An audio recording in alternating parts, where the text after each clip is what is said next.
The Tragedy of Cinema podcast is intended as a family-friendly program that by extension strives to be inclusive to all people regardless of their ethnicity, gender, creed, or any other identifying factors in this incredibly diverse world of ours. With that said, some of the films we discuss may contain serious subject matters or have content considered morally objectionable by today's standards.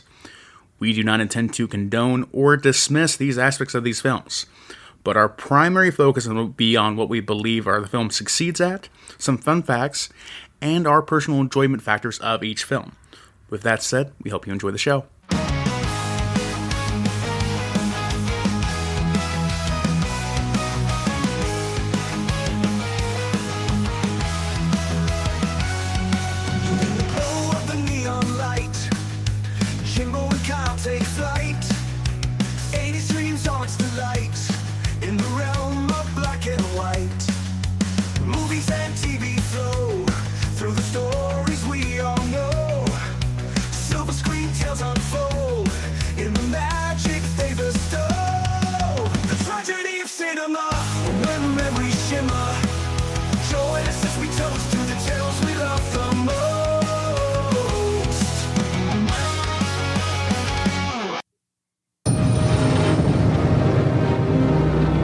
The only thing that matters is the ending.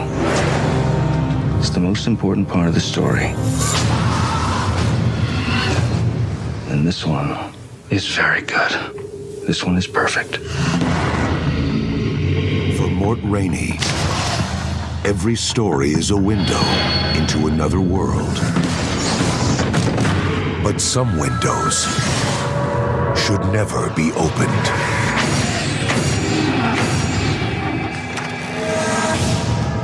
You stole my story. I don't believe I know you. I know you, Mr. Rainey. That's what matters. You stole my story. Kind of an amazing coincidence. The stories being so much alike. Her death will be a mystery. Taught down his head. The guy calls himself Shooter. Maybe my name, not Shooter. Hello? Remember my story, Secret Window. You and me, the only people that know about that, right? You scared too easy. You're up there all alone. Anything could happen and nobody would know. What do you want from me? My ending. I want you to fix it. I don't think Shooter's just some nut. I'd like to know what I'm dealing with here. You don't want to know.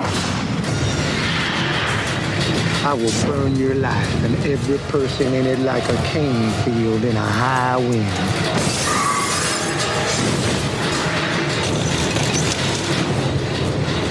The only thing that matters is the ending. It's the most important part of the story, the ending.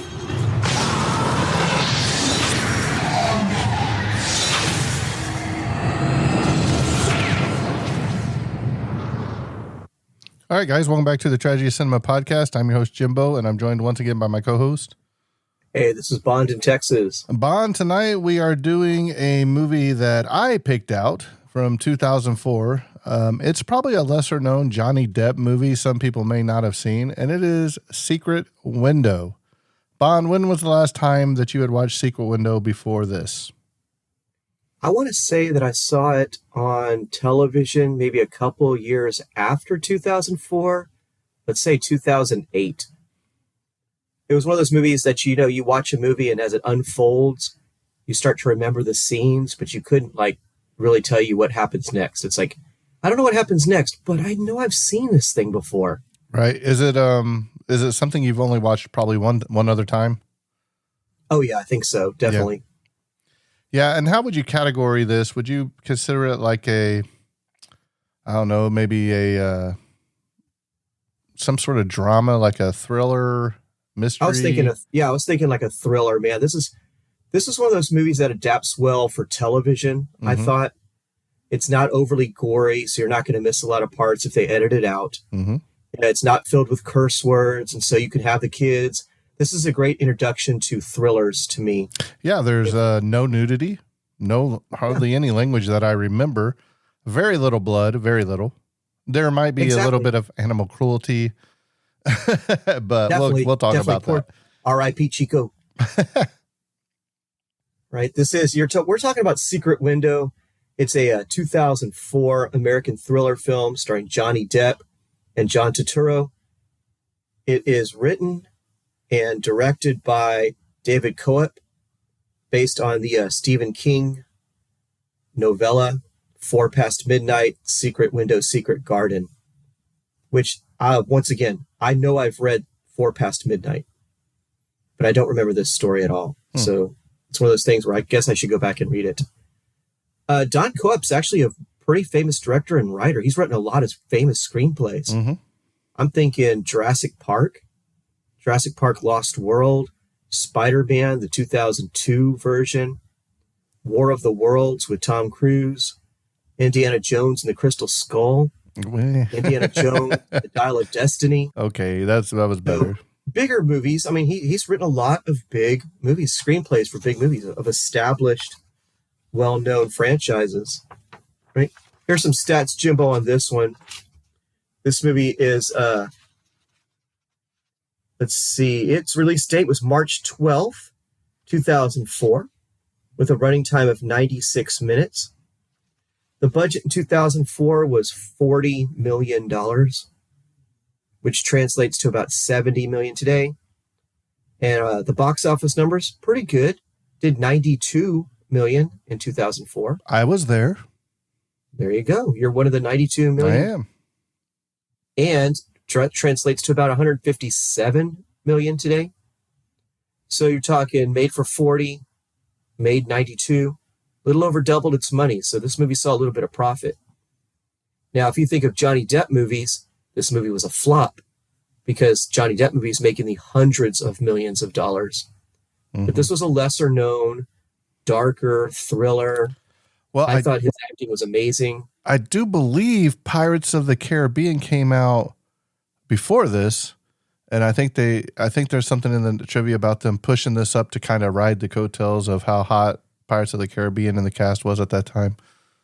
That would make sense because his name on the movie poster comes out on over the actual title. Mm-hmm. So it's Johnny Depp, and then you see Secret Window later. Mm-hmm. So they actually titled it there. Let's go over some of the cast, man. Of course, we are talking about Johnny Depp as Morton or Mort Rainey. What's your favorite Johnny Depp movies, would you say? You know, I think he plays a great Jack Sparrow. He really does. The guy is a great actor. Like his character acting is good. I mean, about Edward Scissorhands. Mm-hmm. You had this one. You have, of course, Pirates of the Caribbean. I'm gonna have to think on that. Let me look some up because I know I'm forgetting one or two that I forgot. What I love about Johnny Depp is he plays characters. Mm-hmm. He never plays like just the family man or whatever. He kind of reminds me of like Gary Oldman. Gary Oldman Gary Oldman's the same way. Probably one of my favorites because he just does all kinds of crazy extreme characters, right? Mm-hmm. Let's see. Johnny Depp, of course, from Charlie and the Chocolate Factory. All the Pirates of the Caribbean movies, as mentioned. Edward Scissorhands, Donnie Brasco. He was on TV's 21 Jump Street. Get this, Jimbo. His movie premiere, Nightmare on Elm Street. Yep, was the first movie he was ever in. But those are some of the big ones that Johnny Depp was in. Okay, one of the ones that I probably like him the most in, Sleepy Hollow. I thought Sleepy Hollow was really, really good. Benny and June. Benny and June is great too. If you've never seen Benny and June, that's a great movie too. Yeah, doesn't he play like Ichabod Crane? I think in that. Sleepy Hollow? It's so good. That is a good one. What's Eating Gilbert? What about yours? I would have to say that my favorite is probably the first pirate movie. He does such a good job in that. I really liked him in Charlie and the Chocolate Factory. I mean, Gene Wilder. You can't touch Gene, man. But I thought he did a pretty good job. I like John Turturro as John Shooter. Mm-hmm. John Turturro he's one of those, hey, it's that guy actors. I know that guy, but what's he from? Yeah, you see him and you realize, oh, I've seen him in something else. What else was he in? He was in Do the Right Thing. The Big Lebowski. We know him from Oh Brother, Where Art Thou, where I believe he won an Academy Award for his supporting role in that one. And he was also in some of the Transformer movies also. But I thought he did a great job in this one. He's a really good character actor also. We have Johnny Depp's wife / ex-wife, Amy Rainey, played by Maria Bello. Maria Bello is in Coyote Ugly and also the movie Grown Ups. We have Timothy Hutton as Ted. Oh, I don't know about that Ted, right? Boo. Now, Timothy Hutton holds this unusual stat. He is the youngest person to ever win Best Supporting Actor Academy Award. He was 20 years old when he won an Academy Award for his role in Ordinary People. Yeah. He was also in the movie Taps, and he was also in another Stephen King movie, The Dark Half. We have Lee Carew as the sheriff, Sheriff Dave Newsom, who played FDR in a movie called Into the Storm. And if you see him as FDR, he looks exactly like him. One of my favorite little-known actors is Charles Dutton. Charles Dutton plays the private investigator, Ken Karsh. Mm-hmm. He was the original Rock because he was in a sitcom called Rock from 1991 to 1994. I remember this sitcom. He was like a sanitation worker. Yeah. It was a situation comedy. It was really pretty good. He was also in the movie Alien 3. Is that the one on the prison? Is that the prison one? I think it might be the prison one, right? Maybe. And also the movie Time to Kill. So, and that's that's pretty much our cast on this one. All right, Bond, let's talk about this movie. One thing I will say that this movie has going for it right out of the gate is the cinematography. There is some great shots in this, like when you see him walk into the mirror and he's actually walking towards the mirror, but the mirror's like it's his back, like the back of his head, and it's walking closer to the mirror. There's the scene where he rolls over on the couch and he's about to like fall in the water. There's just that's something I noticed in this that I probably wouldn't have noticed before, but I mean, there's some really cool like cutaway scenes going into something else. I thought it was really well done. So yeah, they're very subtle. They're all very subtle too, because if you're not paying attention, especially like when he walks by the mirrors, you know, if you're not paying attention, you're not going to catch it right away. And you're like, wait a minute, that's not his reflection the way it should be. Mm-hmm. So the way they play with that, it's really cool. Very cool. So let's talk about the movie a little bit, Bond. So we start off with good old Mort. He's basically, I guess he's a writer, right? He's writing a new book. He's only got a couple lines written down on his new novel, and he sleeps half the day, right? He doesn't do anything. He's got a maid that comes cleans. But we come to find out the movie starts up with you hear Johnny Depp's talking, and he's like, "Don't go back there." He's in his Bronco or whatever it is, and he speeds away. And he's like, "Don't go back there. There's nothing good for you there. Don't go back there." It's snowing outside. The weather's all nasty. Yeah. But you know what? He gets about halfway down the road. He stops and he turns around. I like how he just walks into the hotel and grabs the key, the room number that he wants, right? Because the guy must be in the bathroom. And he gets in his car and he drives all the way up to the door, pretty much. Opens the door, kicks it in, and he finds his wife in bed with Ted. And he just starts yelling at him, "Why?" Right? And then it kicks back to, the nice cabin that he has now. And it's 6 months later. Yeah. So that's part of this whole story that you're going to find out is Johnny Depp's a writer, Mort Rainey, and he has a housemaid that cleans for his house. Make sure he eats, because this guy, he doesn't smoke, right? That's what he always says, but he always finds some hidden pack of cigarettes, smoke. Right? And then you have his wife and Ted. So they're going through a divorce, but Morton will not sign the papers. No, he's been dragging his feet for 6 months now. Right. Refuses to sign them. And so lo and behold, there's a knock on the door. And he goes and answers the door, right? Mm-hmm. I'm trying to remember if it's a knock on the door. I can't remember at this moment. So I'm going to say you're right. It's a knock on the door, and there's this guy with a Southern accent and a hat. I don't know what kind of hat that is. I'll say, what kind of hat is that? Wide brim hat. Yeah. Very wide brimmed hat. It reminds me of Children of the Corn hat. Yeah, right.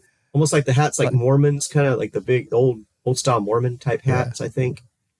And he accuses Mort of plagiarism. He's like, you stole my story. And he has a copy of the script in his hands. Mm-hmm. He's like, what are you talking about? I didn't steal your story. He said, you stole my story and you changed the ending. I want you to change it back. Yeah. Johnny Depp or Mort said, I've never seen you before in my life. And what I love about this part is Shooter tries to give him the copy of the script, but he's like, no, I don't want it. I'm not touching it. Which I thought was great, because it's like the second you accept the script, you admit guilt. Like you're admitting that this is worth looking at. So right. Mort's like, no, I don't want to look at it. So what does Mort do? Johnny Depp shuts the door. Mort leaves the script under a rock on the front porch. Yeah, Shooter leaves it. Yeah, Shooter just leaves it on the front porch under a big stone. Yeah. And when Johnny Depp has a chance and Mort has a chance, he goes out, opens the patio door, and there's the script right there on the front patio. There's kind of like a screened-in porch on this cabin. Yeah. So, and he starts looking at it, right? And so he goes and pulls down a copy of his book, and he goes down to, I don't know, chapter 5 or whatever, The Secret Window. And he opens it up and he starts reading it, and he looks at the script, and lo and behold, it is the exact same words that's on the paper, that's on the book that he published. And you're like, huh, how did that happen? Very little variation. I don't think there was any at the beginning. I think it was word for word. Almost exactly alike. Right. You know? It's real close. And so you're like, well, that's really, really weird. What's going on here? So yeah, and he kind of flips the pages of his book, and he flips the pages of the script that Shooter's dropped off. And no matter where he picks up in the story, the sentences match. Mm-hmm. Well, then, he kind of, I'm assuming he threw it away, because it shows him going to bed, and then he's at the table, and the maid comes by and she's like, oh, I found one of your scripts in the trash. Yeah, they show him actually throw it away. Yeah, they show him throw it away. And the next morning it's on the kitchen table. Yeah. So the problem is, Mort Rainey has plagiarized before and got caught with it. Yes. So now everybody, so he calls, he's his wife or whatever, and he's like, look, nobody knows, I got this. It's almost the exact same thing. No, nobody knows about what happened before, right? And she's like, you didn't do it again. He's like, I promise. He said, I don't even know this guy. He's from, I think, Alabama or Georgia or somewhere, right? And he's like, I've never even seen this guy. And so right now, you, the audience, are confused. And I'm going to tell you this right now. This would probably be a good place to stop and hit stop and go watch the movie, because there's going to be some spoilers that we'll have to talk about. Right. We gave him 22 years to watch the movie. Oh, wow. Bond, tough. Some of your students weren't even born yet, Bond. Give them a chance. Hopefully none of my fourth graders were born 22 years ago. The one guy that's been in there 6 to 8 years. Yeah, right? There's a couple I'd question. But... he's probably got more facial hair than you, right? Hey, that's sad but true. I'm working on it. So, Bond, Mort's not Mort. Shooter's not giving up so easily. No, he's not. But the good news is he has proof. Mort has proof of when he wrote and first published this story. Right. But so Mort goes out for a walk. He was just like, whatever. And he goes down to, like, I don't know, this little trail. And there is old Mr. Shooter again, right? Yeah, wearing his hat, leaning up against his car. And he goes, hey, I told you You got 3 days. He's like, you stole that from me. That was my story. And he said, I didn't steal it from you. He's like, I published that in whatever magazine it was in like February of 94. He's like, I got a copy of it. I can get it and prove to you. So if anything, you published it in 96 or whatever, then you stole it from me. Yeah, because he asked Shooter, when did you publish this story? And Shooter says, that story came out in 1996. And that's when Johnny Depp's like, yeah, I got you. Because it was published in this magazine in 1994. I'm sorry, but I beat you by 2 or 3 years. 18 months or something. Sorry, yeah, something like that. Well, while they're talking, one of the local townsfolk drive by, and I can't think the guy's name right now. That's right. Blood or something Blood, Bud. What's his name, Bond? Do you remember? I know you got the cast. Yeah, it was old Tom Greenleaf. Tom Greenleaf, yeah. Tom Greenleaf drives by and gives him a wave. Kind of waves, right? And Shooter goes, well, you have 3 days to get it to me. And he says, do not go to the authorities or things are going to get really bad for you. So what does Johnny Depp Morton Rain do? Goes right to the police. Yeah, Bond, I don't know about you, but I've seen some pretty low-life sheriffs in my time, but this guy might take the cake. This is a terrible sheriff. He could care less. Right. So my question to you is it just that old Mort Rainey has been in trouble and around there with some of these weird stories before, and the sheriff's like, yeah, whatever, here we go again? Do you think? Or do you just think... He wasn't very popular in that small town. No. Like, nobody really liked him in that small town. He kind of stayed away. He tried to talk to a couple people, and they wouldn't talk back. Yeah. So, I don't know. Apparently, he's had issues before because the sheriff's not too crazy about him, doesn't take his story seriously, could really care less about reporting it. In fact, what I like is the fact that Johnny Depp's character goes, no, I know what he looks like. I can identify his car. I didn't get the license plate, but I can identify his car. I think it starts with an A. Yeah, exactly. So after he's like spills his guts all about the Shooter character, he goes, all right, so what did he look like? And he's like, I just told you what he looked like. I just gave you an in-depth description. And what's the sheriff doing? He's like, cross stitch is really popular these days or something. He's over there cross stitching at his desk. And supposed to help with my arthritis or something. Yeah, I was like, oh, man. Working on his cross stitching. He could care less about Johnny Depp's problems. So this is where Johnny Depp goes home and he starts having like nightmares, right? Like this is where he's laying on the couch and he rolls over and it's almost like he's falling into an ocean. He hits the floor. And I can't remember if it's this night or the next night or something, but he goes out and he sees a paper hanging on his screen door. He goes out there and it says, I told you got 3 days. And Johnny Depp has this dog in this movie. Chico. Oh, Chico. And Bond, I'll let you tell the horrible tragedy that happens. Chico's like this little mutt type dog. He's pretty much at this point, this is Mort's only friend. He lives out in this cabin all alone. He's got a maid that comes to visit, but that's about it. Well, when he gets this note, he notices Chico. And Chico has been killed with a screwdriver through the head. Now, at this point, this movie takes a there's a lot of tension from the very beginning of this movie. There's a lot of tension. But at this point, this movie takes a twist because you're like, uh-oh, this Shooter guy is serious. He's not just a guy threatening plagiarism.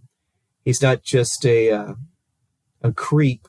Now he's a violent creep because Chico has been killed with a screwdriver. So this kind of takes it to the next level for sure. Mm-hmm. And so now, he goes and he buries the dog in the yard. Yeah. Kind of a sad day. He's got to go to his house. See, he doesn't live in his house anymore, Jimbo, because his ex, soon-to-be divorced wife, Amy, lives there. And I thought it was kind of weird that Amy keeps like calling him to check on him. Hey, how are you doing? Yeah. Did you think like she actually kind of still cared for him and misses him? Or does she just want those papers? Or does she just want those papers signed? No, I think she still loves him. Do you?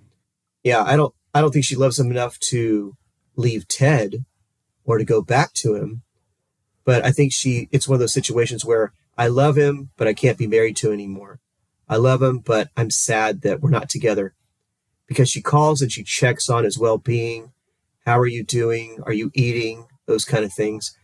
He has to go back to his house because that's where the magazine is that has the proof that he wrote this story before Shooter did.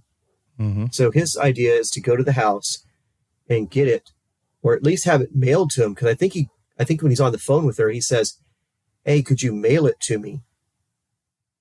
Right? And so that's kind of the plan, is to get this magazine, this copy of the magazine before, so that way he can prove within this 3-day window of opportunity that, hey, see, I wrote this story first, so therefore it's my story. But that's not how it works out, because sooner or later there's a detective involved. And I think the detective becomes involved because the sheriff wasn't taking it seriously. Mm-hmm. And now it's become a threat. And it's almost like that's the same sheriff that he used, or the same detective that he used before. Remember? I think it is. Yeah, Mm-hmm. they have a history together. Yeah. So, he's like, look, I'll come by your house. I'll make sure it's all clear, or your cabin. I'll make sure there's nobody there. Make sure this stranger isn't around. And I'll come there, and I like how this is where he hits the clock that he's on his time paying now. And he makes a remark about Morton's, like female friends, I guess. And he stops the clock, remember? And he's like, that's uncalled for, whatever. I'm sorry. Oh, yeah. And he clicks it back on, right? Yeah. He's like, I'm not going to charge you for that. Right. A couple minutes. So now we come to find out that there's nobody in the house, and the detective drives away. He's like, hey, I'll come back and check on you tomorrow. And he's like, do you have anybody that saw you with this person that we can talk to? And he's like, actually, and first he was like, no, he's like, actually, there was old Greenleaf saw us and waved to us. He saw me talking to him on the side of the road. We can go meet him for breakfast tomorrow at 9:00 in the morning. He's always there at the same spot. We'll meet him there and we can talk about it. Yeah, he can verify our story. So cool. I'll see you there. Well, as soon as the detective leaves, what happens? He starts hearing noises. Yep.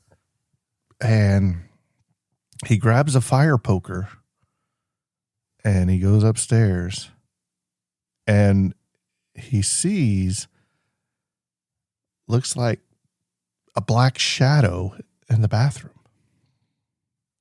on the mirror, right? Yeah, the reflection. He's like, I'm going to give you till the count of 5 before I come in there and start swinging. And I like because he only goes 1, 2, and he goes rushing in, right? Oh, yeah. And that's genius. Why would you give him the right? Why would you count down to 5? And he starts smashing in, and he's like, I just killed my mirror. And he turns around, and there's like a rat or something in his shower, and he starts smashing it, and he's like, yeah, and my shower door. Yeah, he smashes his shower door. There's like a rat down there. He gets a towel and picks it up. Yeah. Oh, man. And he takes it outside to let it go, right? Mm-hmm. And is this when he stands back up that he's right behind him? Oh, yeah. Shooter's right there. Yeah. And he's like, I told you. He's like, well, what do you want from me? He said, well, number 1, he said, I want proof. He said, number 2, I want you to change my ending. Mm-hmm. And he's like, oh, fine. Well, whatever. I have proof. He's like, it's coming UPS. He's like, I got it at my wife's house, Yeah. and he's like, I'll go get it and fine or whatever. So he leaves and he said, I told you 3 days. And so they go and he goes back inside and he falls asleep. Well, the next thing you notice, he looks at his watch, wakes up, it's 10:30. Mm-hmm. Well, guess what time he was supposed to be there for breakfast? 9. At 9. He's already late. He's already overslept. So he rushes into town and he's like, hey, did anybody come here, eat for me, or look for me? Was there like a detective type guy in here? And the lady's like, no, nobody's New York came in. Detective looking dude. And nope. So At some point, I can't remember if it's this day or the day before, he goes over to his wife's house, right? And it's still his house technically too. Yes. And he's going to get that magazine to prove his innocence, to prove that, hey, I wrote it before you. Well, he pulls up and he sees the guy and Amy the girl and Ted being right outside the door, kissing and taking off in a car. And you just see him just look at his car and just stay in his car. And he's just like, whatever. So come to find out that the detective, I do believe, is the one that had ordered the magazine. And he said, I found a copy of it. He said, no, because the next day he gets a phone call. And she's like, where have you been, Mort? I've been trying to call you. Their house had been burned to the ground. So now he has no proof of the magazine that he needed. And they're like, does either of you have any enemies? And I like how Ted's always tried to poke his head in there, And Mort's like, and they're like, excuse me, Ted. Yeah. Ted, but apparently Shooter has burned down his home. How convenient, because the proof he needed to prove that his story was not plagiarized was in that home. So now Johnny Depp, Mort, is in trouble. He has no proof, right? His only bit of proof was right there. But luckily, the detective says not to worry, not to fret, because I was able to get another copy of it, and it's being UPS to us right now. We should have it in the morning, right? Yep. So they're in good shape, I think. Yep. So now they have to go down to the, I don't know what you call her, the mediator or something, the insurance agent, and try to sort it out. And once again, who's tagging along? Good old Ted. Yeah, there's Ted right there. I don't know if I like Ted very much. Well, Ted's there to support his girlfriend, Right. Through this hard time. So they sit there and they're like, hey, do you two, you need to look at this. And that last line's really important. And so they slide the paper over and, Mort and what's her name? Amy. They're looking at it, and she kind of takes it and kind of slides it over so Ted can see it funny too. Because it was between the two of them, and she notices Ted's trying to look at it too, so she kind of slides it a little bit over the side. What's Mort do? He says, she grabs a bag. Yeah, that's funny. Yeah, so he's like, maybe I should go take a walk around the block. And Mort goes, how about 2? Oh, yeah, that's a great idea. How about 2? Yeah. So that's this is where, they're looking at everything, and there's this moment in the lobby where she's like, look, why haven't you signed the papers? It's been 6 months. I never, slept with anybody else. I've been totally honest with you. And he's like, some people take different routes to Hill. He's like, I'm just not ready to sign it yet or whatever. But this time, old Ted comes walking in with a cup of coffee. He's like, hey, we need to go have a talk. He said, give us about 10 minutes. So now you got Ted and Mort going outside, and it's I don't know, what would you say? It's a mano type of talk. Yeah, very tense. It's very tense, man. You just assume they're going to come to blows at any second. Yeah. And I mean, there's some good lingo there. I can't really remember all what they say, but basically, he's like, look, I'll sign them when I'm ready to sign them. I'm not signing them anytime soon. Yeah. Ted's like, just sign the paperwork, end it. Just get it over with. Go on with your life. Right. So once again, he goes back home, and I think this is where, does he get the magazine before or after Amy calls him on the phone? I think he gets it before. Right. Because the UPS package. Right. Because he goes to the UPS store and the sheriff's like, no, wait. Yes. No.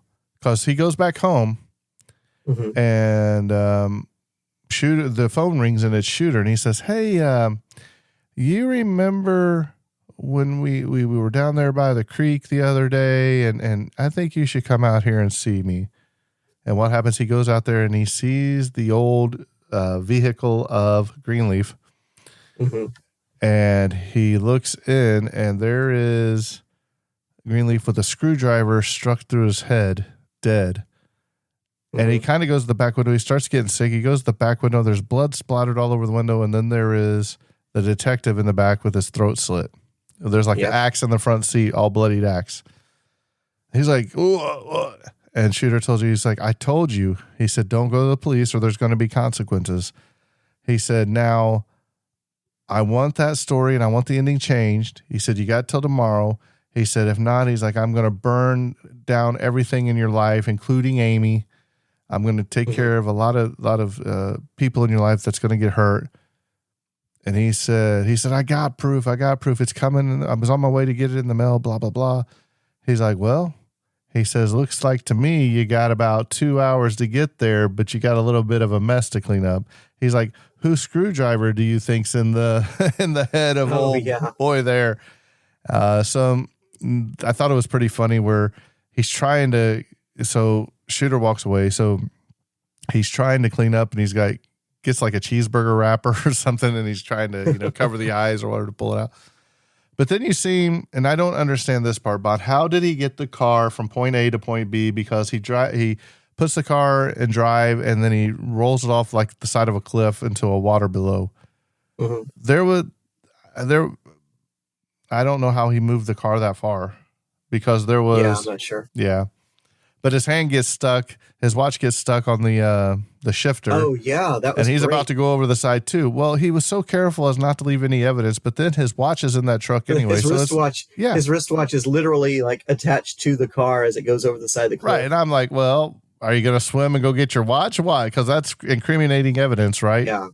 Good luck jumping off that cliff to go get it, too. So right. So now he comes into town and he goes to see the UPS lady at the post office, and the sheriff's outside. He's like, hey, can I talk to you? He's like, I can't right now. I got to go in here. So he goes inside, and that lady was pretty flirtatious with him. But he starts hearing things like, hey, I know what you did. Just stuff like that. He hears the sheriff say stuff, and he grabs the thing as he's leaving. She says something else, and he's like, what'd you say? And it wasn't what he had heard. And there's several. She says something to the effect of, like, I think she my says, boss would kill me. I think she says, right? I know what you did. Right. And then, yeah. And he's like, what'd you say? Like, well, yeah, my boss will kill me if he knows that I'm letting people pick up UPS packages here or something like that. Right. And so he goes outside and the sheriff comes over to the window, right, of his vehicle. And he's like, hey, I need you to come see me. He's like, hey, I got to go. He's like, but I'll call you. I'll call you on the phone. And he drives away. So he gets home and he opens up the package. And was the package looked like it already had been opened? Yes, before? somebody had sliced it open, right? Yeah, that's suspicious. Very suspicious. And he starts going and he finds it's like page 88 or 81 to 99 or something, right? Mm-hmm. And he opens it up and somebody has cut the pages out of the book or out of the magazine. Yeah, the exact pages where his story is now missing. Now, to me, it looked like the font that was there was the one that the pages that were brought by Shooter to his house. I think those might actually be the pages. But then again, if it's I don't know if it was the whole story or just part of the story. So, but once again, his evidence is missing. It's gone. Yeah. What's he going to do? Well, he gets a phone call from Amy, and she's kind of like laying in bed and kind of crying. And she's like, hey, do you think this would have been different if we wouldn't have lost the baby? So now there's the case of a miscarriage in there too. Mm-hmm. And you're starting to feel really bad for Mort, man. I mean, he's lost a baby. He's lost his wife. He's obviously losing his mind. He's lost his evidence. Yeah. He's lost his dog, his detective friend. Right. And the town guy that always waved to him. So as he's sitting there talking to her and she's like, well, he's like, well, what about Ted? And she's like, well, he's not here. And he's like, oh, well, that's good. And she's like, I mean, he's not here right now. And she's like, when are you going to sign these papers? And he's like, oh, I get it. You just want me to sign these papers. He's like, you didn't care anything about us, blah, blah. He's like, I'll sign them when I'm good and ready to sign them. You just always think of yourself, blah, blah, blah. Slams the phone down. Mm-hmm. Well, this sets her off because she gets dressed, and she starts going, and old Ted's like, where are you going? She's like, I'm going to go get these papers signed. It's been long enough. I'm going to go drive up there, and I'm going to get these papers signed. He's like, well, I'll go with you. She said, no, the sight of you will just set him off. Just stay here. I'll come back. I'll have the paper signed. He's like, okay. And I think before this, there was a scene where after the house burned down and the detective... Are you talking about the scene where he drives by and he sees Ted at the gas station? Yeah, that happened before this. And they get some words because now he thinks that Ted has hired Shooter to do this, to intimidate him, to get him to sign the papers. And this is where Ted goes to swing and Johnny Depp moves and he punches the glass, right? And so when she's leaving to go to the cabin, what happens? He's like, yeah, and he punches the wall, right? He's like, There are some funny moments just put in there. There is this ongoing suspicion that Ted has hired Shooter and that Shooter is working for Ted in some way. Just to harass him, to give him a hard time. I mean, I don't know what the purpose would be for Ted to get this guy Shooter to claim that there's plagiarism. I don't see the connection between that and... Well, maybe he's trying to get him. Papers. Maybe he's trying to get him locked up for a long time and to be out of their lives because he's already done it once. That could be a possibility. So, this is like the climax of the movie right here. So, Johnny Depp comes home and the hat is laying on his porch. He picks it up, he takes it in there, and he sets it on top of the phone. I love the fact that he picks it up with like a trash bag as not to touch it. Well, you know what I'm saying? At first he like picks it up. He's careful not to like put his fingerprints on it or something. Actually, I think that happened when he went to town to check on the people at the restaurant, remember? Because he sets it on top of the thing and then he sets it in the chair. It's like his evidence that he's going to show the detective and whatever. He's like, I'm not going to touch it. I'm not going to touch it. But then he just takes it and he puts it on top of the phone. And this is where you see multiple Mort Raineys.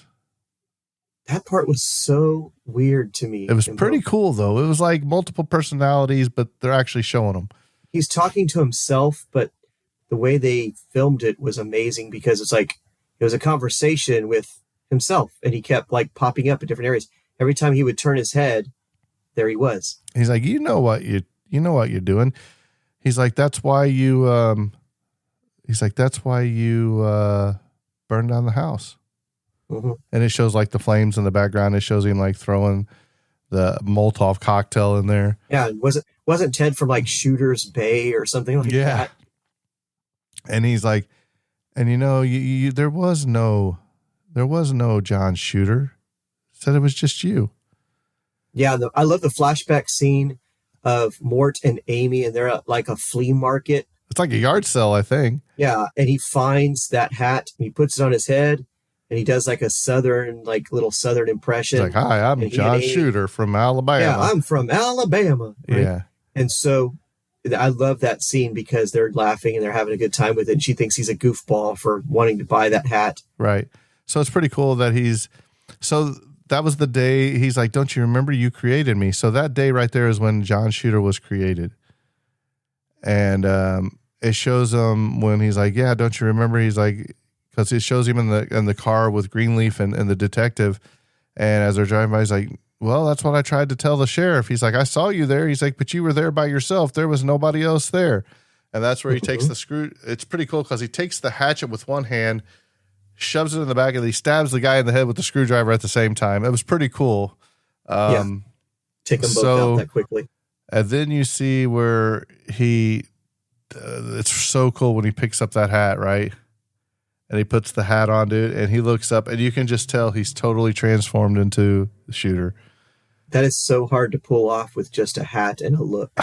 He did such a good job, man. Really well done. Well, Now Amy's arrived at the cabin. She's got her divorce papers in hand. She's ready to go. It's pretty interesting as she's walking up that a single page of the book lands on her high heel or whatever, right? It picks it up. That's true. It says like what secret window, secret garden or something, I think. Mm-hmm. And so she goes into the house. There is paper everywhere. The house looks like it's been ransacked. There's liquor bottles and cigarettes. And so she's looking for everything. And she doesn't see anything. So she goes upstairs and this is where she starts, the music starts going up tempo and you see the name Shooter everywhere. It's it's on the walls. It's carved into like the desk. It's carved in on like the end tables. It's carved on the walls. It's like, what was it, like on the curtains or something, like spray painted with white or something, you know? Yeah, it looked like it was like almost like shaving cream or something. Yeah. And this was really interesting because she turns around and the door shuts and there it says shoot. And then Johnny Depp is standing right there with his black hat and he's got like a black shirt on now. And on the door it says her. So like shoot her. I was like, oh man, that was great placement. Yeah, that was pretty cool. And she's like, what are you doing? He's like, I told you I didn't want anything to, I wasn't ready and blah, blah, blah. And she's like, basically, I got to get out of here, right? So she tries to take off down the stairs. He's chasing her. She kind of falls in the living room area, and he takes that screwdriver, I think, and stabs it in the back of her calf. Oh, yeah. Remember, is that what he did? Yeah, that was not good. And she hits him with something or something, punches him or kicks him, and he goes flying. And she runs out and she grabs the keys and she gets in the car and she's trying to get the car started right. And you're all like, what's she gonna do? And old Mort grabs the big old rock that the script was placed under, grabs it and bashes in the passenger window, and he jumps. Basically, he's halfway in the car as he's fighting with her, and they start backing up and runs into a tree, and he grabs her by the hair and he drags her back into the house. Mm-hmm. That was really cool by one hand. I was like, wow, that is some acting right there on both of their parts. And he basically takes her and I think he hit her with something on the head too, right? Because no.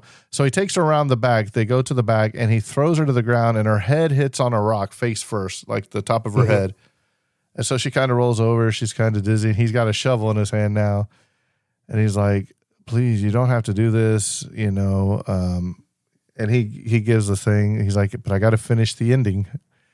And at this time, good old Ted comes in, right? And she's like, Ted. And Ted comes around the corner, man, and he just whops him so good with that shovel right in the face. That was such a good shot. It was just Johnny Depp off to the left, right? And then as Ted walks down the little steps of that little patio, opens that door, right? It opens the door. The second he takes a step, boom, the shovel head to the face, man. And then it was head on. And then he says something like, I'm somebody that can finish the story. And he basically just starts stabbing him with that over shovel. And over again with the spade, yeah. And then he comes back over to her. Now, we failed to mention that secret window was a window that they found in that cabin. And in the book that they always wanted it to look over her garden. And they were cleaning out the attic.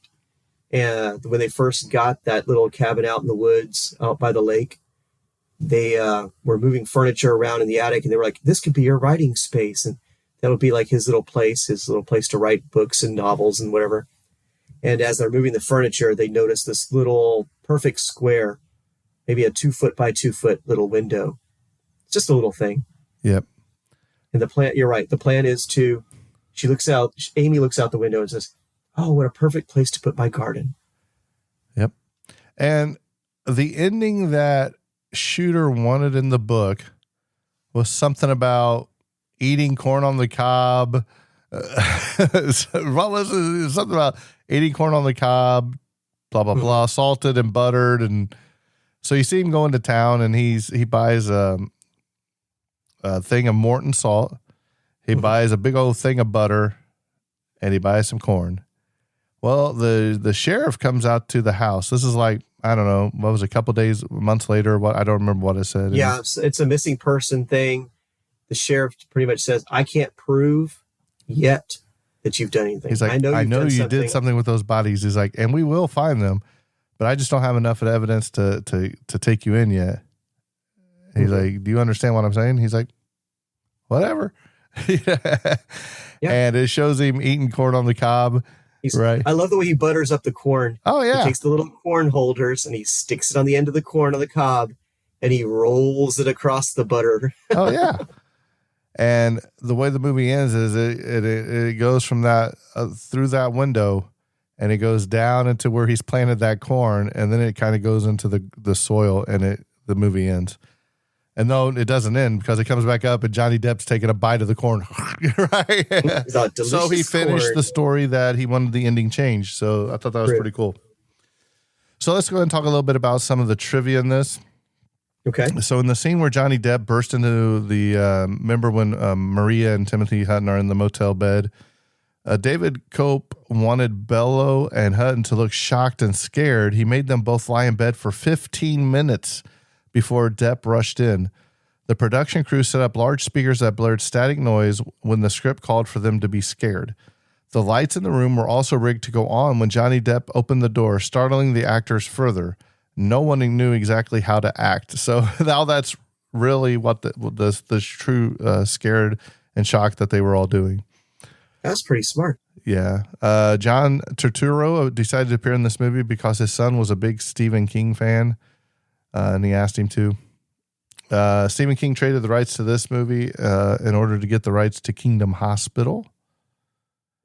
Johnny Depp's line, "This is not my beautiful house. This is not my beautiful wife anymore." Love that line. It's taken from Talking Heads. Once in a Lifetime. Yep, by the Talking Heads. I noticed that too. Yep. He drives by and he sees his wife coming out of his house with Ted. He's like, "This is not my beautiful wife. Yeah. This is not my beautiful house." According to the David Cope on the DVD commentary track, the footage of the ocean scene during Mort's Restless Night was extra B-roll footage taken from Jurassic Park: The Lost World in 1997. Nice.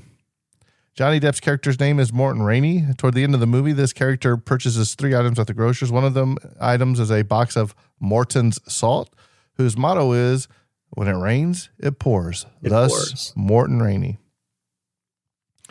When Johnny Depp's character drops the hat on his desk, a copy of Hunter S. Thompson's The Rum Diary is visible on the table. Depp played in the movie version of the book The Rum Diary in 2011. In the magazine that should have Mort's story, the second story in that content is called The Long Walk, which was just a recent movie this year.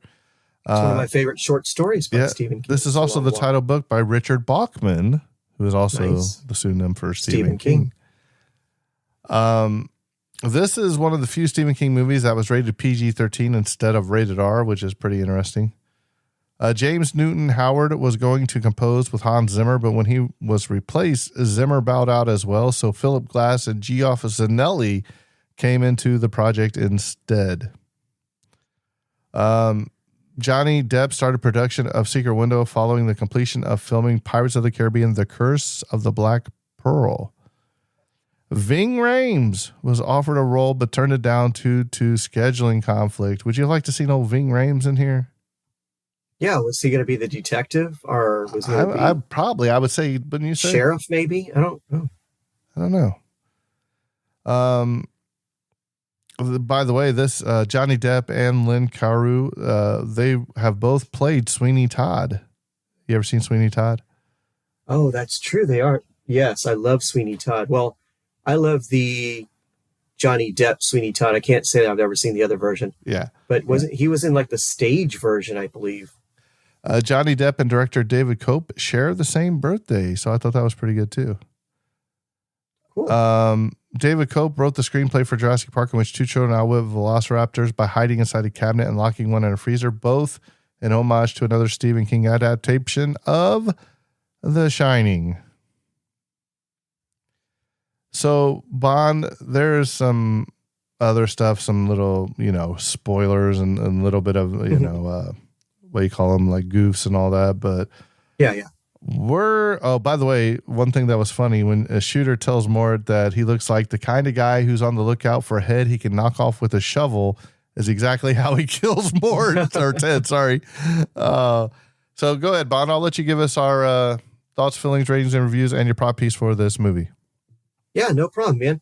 I think that if you're going in and you're expecting your typical Johnny Depp movie, you're going to be disappointed because Johnny Depp plays a totally different role in this one. He's a lot darker. He always plays like these darker kind of like characters, but it's weird because his characters are dark with a light twist, like Edward Scissorhands or Willy Wonka and Charlie and the Chocolate Factory. They're dark with a little light twist. This one's not like that at all. This one's very dark, very suspenseful. It's tense from beginning to end.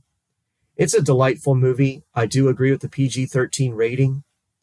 What I love is the fact that one of the criticisms that Stephen King always gets is he can't end a book. His books are great, but everyone always complains about the ending of his books. So the fact that this is all based on a writer who has to rewrite the ending, I thought was great because that's exactly the criticism that Stephen King himself always gets. I give this movie a solid 7.5 right there. I thought it was a good movie. If you're a true fan of thrillers, check it out. If you're a true fan of Johnny Depp, check it out because you'll see him in a slightly different role.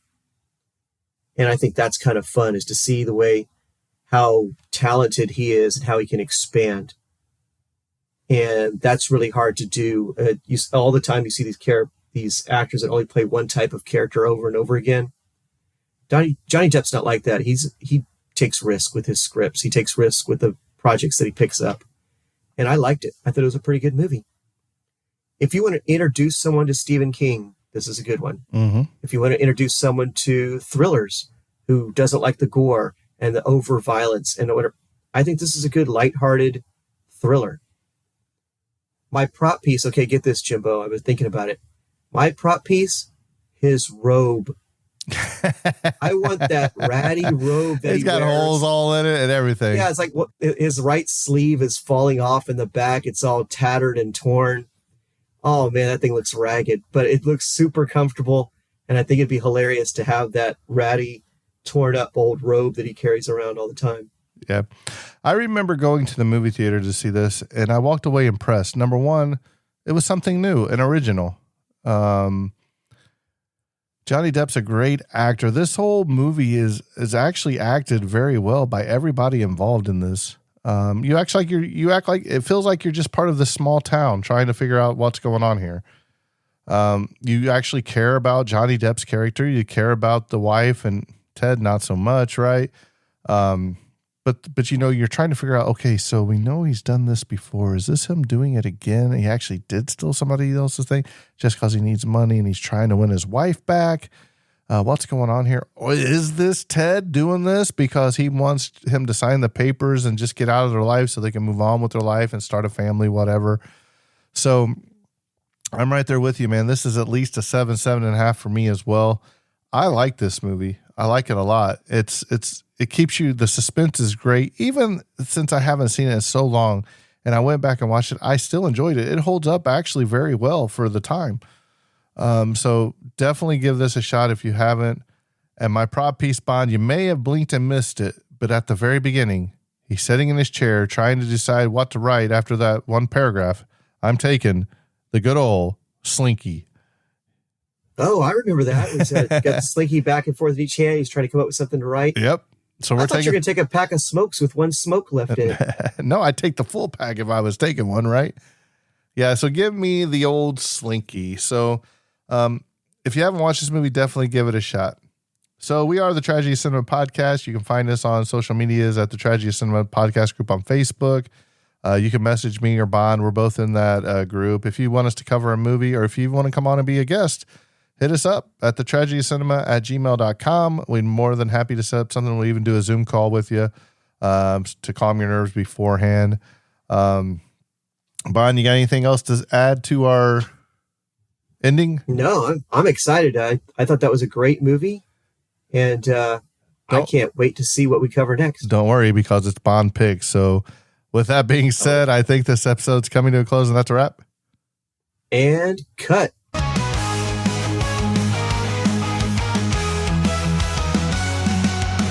tragedy of cinema, where memories shimmer, join us as we toast to the tales we love the most. The tragedy of cinema, where memories shimmer, join us as we toast to the tales we love the most.